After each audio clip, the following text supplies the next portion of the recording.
আসসালামু আলাইকুম সম্মানিত ভিউয়ার্স। কৃষক ভাইরা কত কষ্ট করে মাথার ঘাম পায়ে ফেলে এই জমির উপরে তারা কৃষি লাগিয়ে সেখান থেকে কৃষি উৎপাদন করে।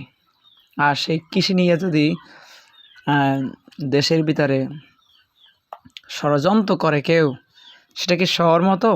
কখনো কিন্তু শহর মতো না। দেখুন কত কষ্ট করতে হয়েছে এই ফসলগুলো ফলাইতে। আজ কৃষকের সেই ফসলের কোনো দাম আমরা দিচ্ছি না, দেই না।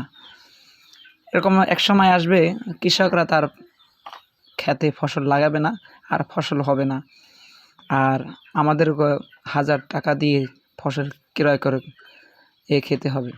এর জন্য আগে থাকতেই কৃষকের পাশে দাঁড়াই এবং কৃষককে সাহায্য করি, সাহায্যের হাত বাড়িয়ে দিই।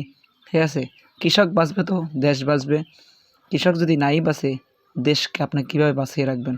এই জন্য কৃষক বাঁচলে তো দেশ বাঁচবে। এই জন্য কৃষকের পাশে দাঁড়িয়ে তাদের দাম দেওয়ার চেষ্টা